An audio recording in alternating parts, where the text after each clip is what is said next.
You only have a middle school education and live on a pension now. If you ever fall on hard times, don't even think about asking us for help. I'd rather cut ties than deal with that. On New Year's Day. At the New Year's gathering with both sons' families, the person who suddenly raised her voice was the slightly drunk wife of my younger son. What? What are you talking about? Don't you know, Tammy? It was the older son's wife who stopped Tammy, who was acting very condescending. My name is Kate. I am a 69-year-old grandmother living on a pension now. I grew up in a typical middle-class family, but when I was a high school sophomore, my father died in an accident. With the loss of the family breadwinner, my mother had to work hard, but she was physically weak and couldn't work as much as she wanted. So, I dropped out of high school and started working. Luckily, I got a job at a major electronics manufacturer's factory in town, but as a high school dropout. I was considered to have only a middle school education, and my salary was low. However, with my natural tenacity and grit, I worked hard and became a production line leader 5 years later. Eventually, I was confessed to by Kevin, my boss at the same factory who was 5 years older than me, and we got married when I was 24. Having 2 sons. Years passed, and both my sons got married, and I became a grandmother of 2. Kevin passed away early due to illness when our younger son's child was born. Now I live quietly in the house he left behind, living on a survivor's pension. I hope to live peacefully, but life doesn't always go as planned. I had trouble with my sons' wives. I was proud of raising my 2 sons without favoritism. However, despite raising them the same way, they had different personalities. The older son, Tom, was easygoing and relaxed, while the younger son, Hank, was competitive. Despite these differences, both graduated from college, got decent jobs, and got married. The older son's wife is Emily. She comes from an old family in the countryside and has a bit of a princess-like air, but is naturally calm and easygoing. We got along surprisingly well, and since she lived near my house, she often visited. I taught her cooking, and we raised the grandchildren together, becoming quite close. My grandson, Chris, became attached to me, and enjoyed spending summer vacations in my house in the countryside. The younger son's wife is Tammy. She graduated from a prestigious college and has a strong sense of elitism, liking flashy things. My grandson, Rick, unlike Chris, is a quiet child who prefers playing games at home over outdoor activities. Tammy slightly looked down on me for my middle school education, often making snide comments. One year on a summer holiday when they visited, I graduated from a fairly prestigious high school and college, so I want Rick to aim for a good school. Honestly, I don't want him to interact much with you, as you only finished middle school. Please understand your position and don't have a bad influence on Rick, she said pointedly when the men weren't around. Annoyed by her snide remark, I said, well, I don't think education is everything. There are good things about country living too. She just snorted and said, in this day and age, living without air conditioning is bad for children's health. And there are so many bugs, it's scary if they get bitten. Well, the house was built around the time I got married, so it's about 40 years old. By today's standards, it certainly has its inconveniences. Oh, I love a house where you can hear the sounds of insects. When I was a child, I loved listening to my grandmother's old stories under the mosquito net. Coming here reminds me of those days, and it feels nostalgic and calming, said Emily. She grew up in the countryside, so she probably felt nostalgic. Tammy, however, grew up in a city apartment, so she was more concerned about the inconveniences of country life. I usually brushed off these kinds of remarks as usual banter, but Tammy's attitude gradually escalated. As the summer holiday approached this year, I was looking forward to my sons visiting with their children, as they do every year. Tom's son, Chris, is a 5th grader. He loves Beatles. He's a boy who is like the leader of the kids. Hank's son, Rick, is a 2nd grader. He is quiet and prefers indoor activities. Even on vacations, he was made to study hard, constantly working on his studies. Chris always comes as soon as summer vacation starts. I also looked forward to his visits. Of course, Hank's family would come too, but this year I received a notice. In Tammy's text, she said, "We will go to a summer intensive study camp in Hawaii. I think staying in an air-conditioned resort hotel is better for Rick's education. It's also cruel to feed him dull country food, right? Maybe you should take a trip sometime too. By the way, you don't need a passport for Hawaii." I know that. And then, as if to mock me, she sent a bunch of photos. Pictures of the sea, a grand hotel, fancy meals. There was even a photo of Tammy wearing an overly flashy swimsuit for her age. Attached to these photos was her usual snide comment, "You should try going on a trip like this too." Oh, but on a pension. That's probably impossible, right? As I sighed, Emily brought me some iced tea. Oh dear, is that from Tammy? Well, she's showing off her belly. Even though it's just a flabby tummy that can't be hidden. It's like A5 grade fatty meat. Laughing at Emily's merciless comment, I said, "It seems they are in Hawaii. Staying at a resort hotel for Rick's summer study camp. Wow, a resort in Hawaii. They must be quite wealthy. Is Tammy with them?" Apparently, she's the president of the Parents Association for the supplemental classes and accompanied them. It's probably just an excuse for a vacation. Well, Hank is working, Rick is studying, and Tammy is having an adventure. Oh, I shouldn't say such things. You wouldn't even see that on TV dramas these days. But according to what Chris heard from Rick, she often goes out with the supplemental class teacher, saying it's for association activities. Now that I think about it, Hank is on a business trip in Texas, so Tammy has plenty of time to play around.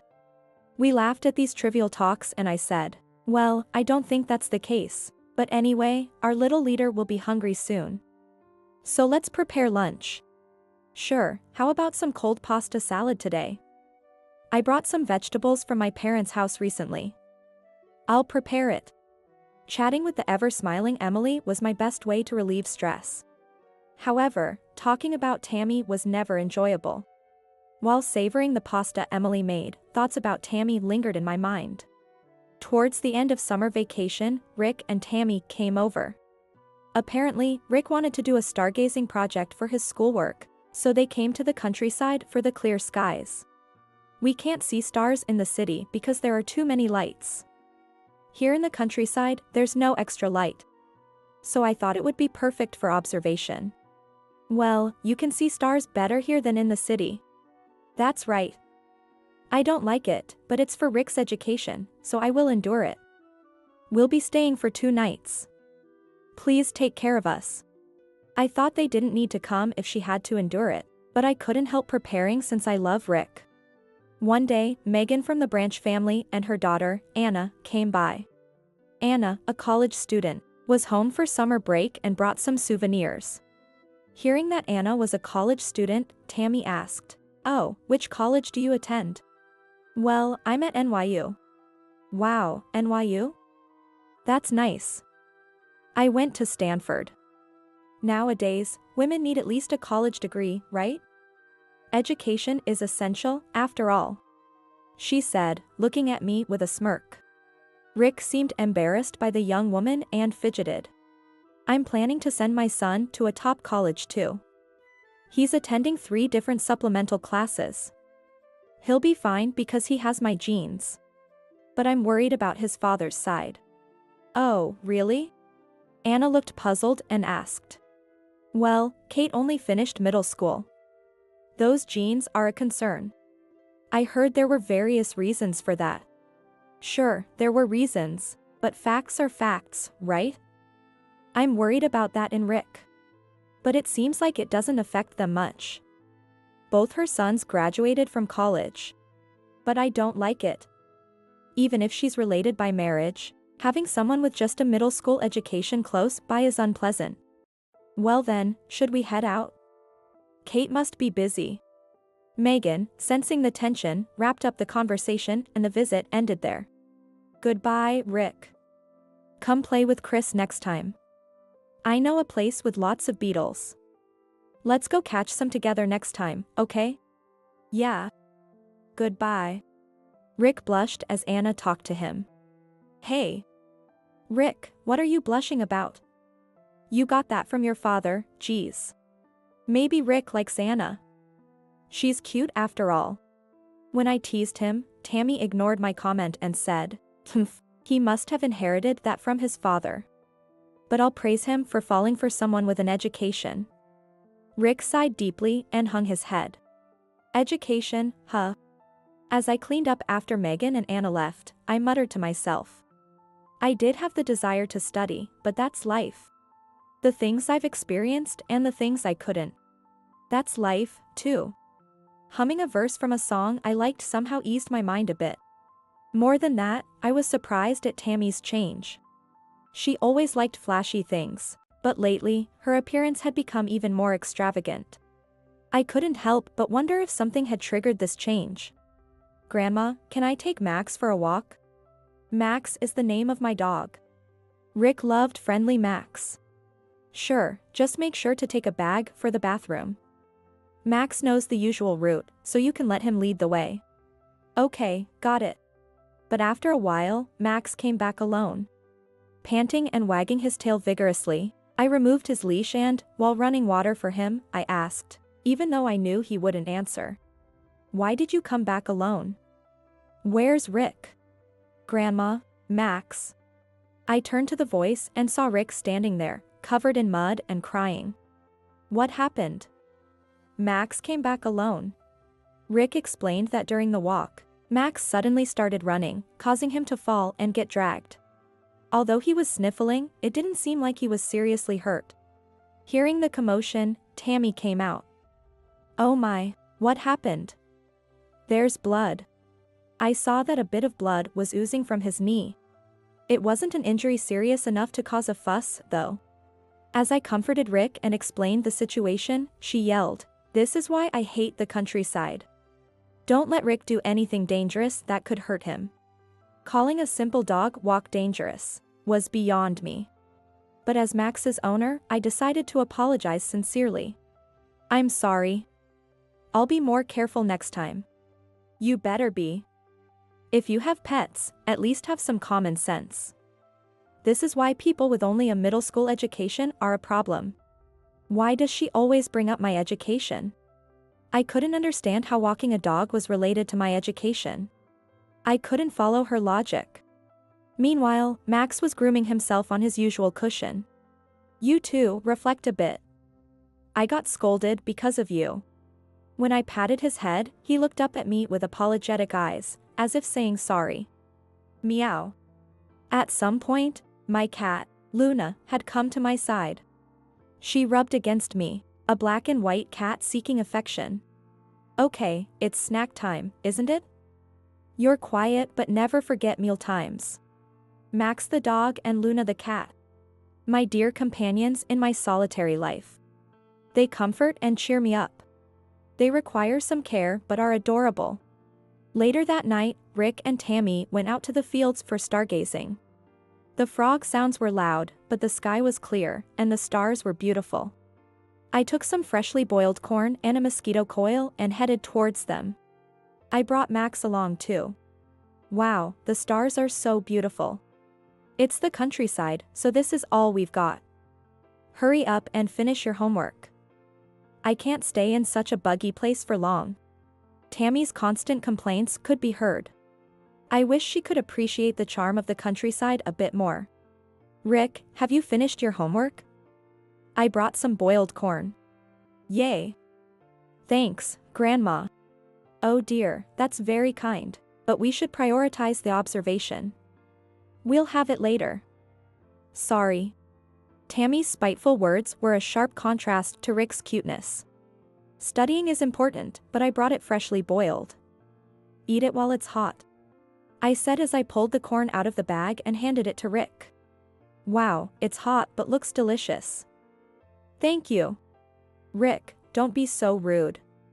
Oh, look at your hands and mouth all messy.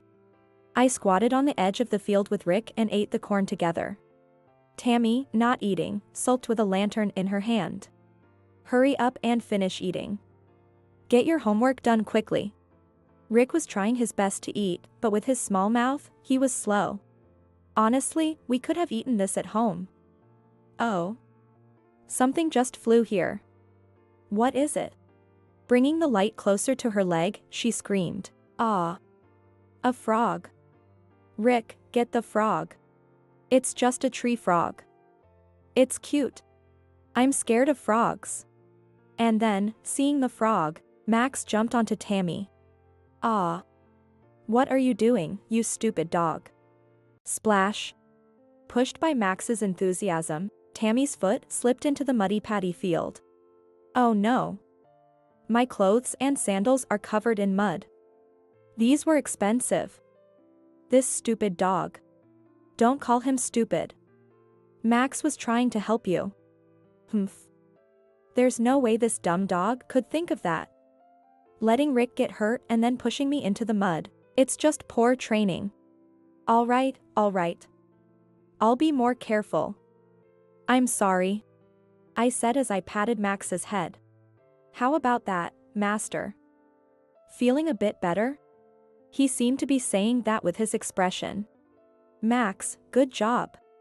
I gave him a thumbs up in my mind. Then the seasons changed, and it was the Christmas holiday.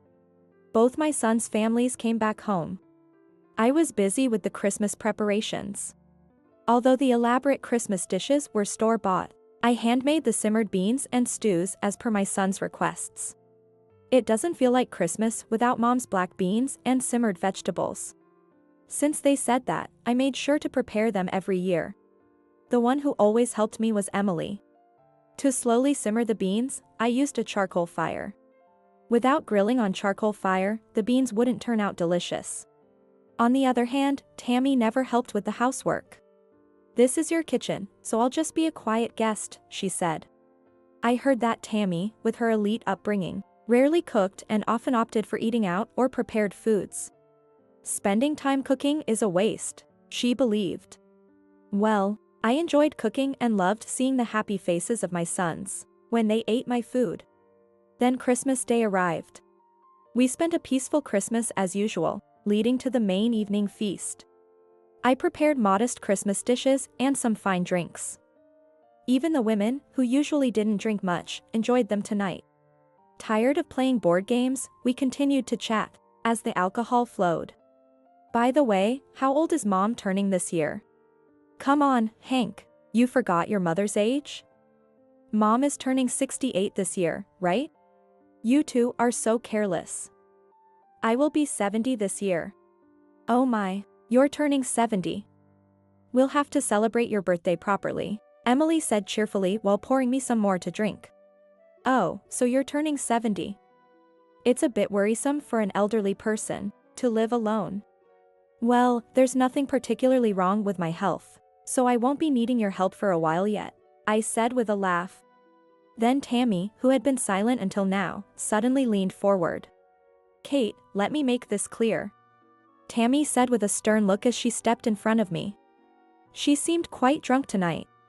Kate, you only have a middle school education and are living on a pension now.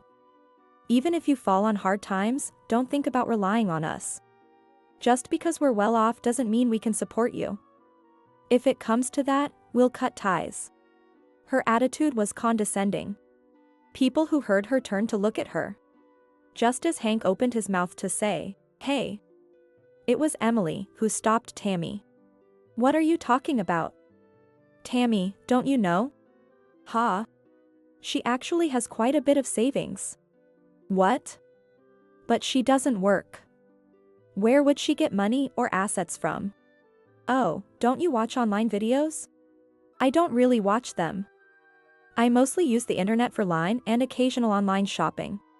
As Tammy answered, Emily took out her phone. Well, take a look at this. She skillfully found a video. Here, this is it. Max and Luna with Granny. On YouTube? Yes, this is Kate's channel. It's quite popular. Over 200,000 subscribers. Actually, I had been filming videos of Max and Luna regularly. It was just for my own enjoyment, but Emily suggested uploading them online, since they were so amusing. So, I started a channel a while back. Although I was not familiar with videos or computers, Emily, who used to work at an IT company, was knowledgeable about video editing and online videos. With her help, I managed to upload several videos. The videos turned out to be surprisingly well received, quickly gaining views. Before I knew it, we had over 200,000 subscribers, and the view count was soaring. Kate makes tens of thousands of dollars a month from these videos. In peak months, it can be over $10,000. Oh. I see. Still, she lives on her pension alone and hasn't touched most of the profits, so she has quite a bit saved up. Well, I'm frugal by nature. I thought it would be good to have some savings for any future needs. So, we've been thinking of building a new house, and she agreed to help with the funds. We're planning on a pretty spacious house. What? Kate, we also want to move to a condo in the city. Hearing this, Tammy suddenly became very friendly and sidled up to me. I'll subscribe you to the channel on your phone, Tammy. Can you unlock it for me? Oh, okay, here you go. Emily took Tammy's phone, unlocked it, and began operating it. Here. Oh. There's a new line message. I had such a great time the other day. I can't wait to see you again, Tammy. I love you. What's this about? What? Let me see that. Hank grabbed the phone from Emily. That's just a college friend. He's saying a joke. Tammy turned pale. She tried to snatch the phone back, but Hank continued reading. Hey. What's this? I can't feel the same way about anyone else. Only you heal my heart, Ben. You've been going out a lot lately. Saying it's for the Parents Association. Is this an affair? No, it's not. It's just a college friend. Are you saying you're in love with a college friend? Calm down a bit. Then what's this photo? The photo showed Tammy in a compromising position with a man who was definitely not Hank. That's enough. This isn't something to discuss in front of the kids. Just go home and continue this conversation there. Tom said, unable to hold back any longer. I'm sorry for showing such a disgraceful scene. Tammy, let's go home for now. Rick will stay with Tom for a while. With that, they hurriedly began packing up and left. Rick looked nervous after the whole commotion, but Chris gently spoke to him. Hey, Rick, let's go play with Max and Luna. Chris said, putting his arm around Rick and leading him out of the room with Max and Luna. The adults left behind were at a loss for words after the sudden uproar. I can't believe Tammy was having an affair. I muttered. Tom began to speak. Hank had consulted me before. He said Tammy's behavior had been strange lately. Ever since she became the leader of the Parents Association at Rick's supplemental classes. She started acting odd after that. Really? Yeah. She started going out more, saying she was called by the teacher, or going on trips to scout out locations for study camps. It seems like the supplemental class teacher might be the one she's involved with. Tom finished his beer, which had turned lukewarm, and said, for now, we'll take care of Rick. Being with Chris might help distract him a bit. Yes, Rick's well-being is the most important. Thank you for taking care of him. Sorry for the trouble, Mom. This turned into quite a Christmas holiday. I'm sorry, it's my fault for stirring things up. Emily apologized. I laughed and said, no, it's not your fault. Bad things eventually come to light. You did a good job, Emily, patting her on the shoulder. After the chaotic Christmas, I received a call from Hank some time later. As it turned out, Tammy was indeed having an affair. The affair was with Rick's supplemental class teacher. She confessed that it happened due to the excitement and alcohol during a social event.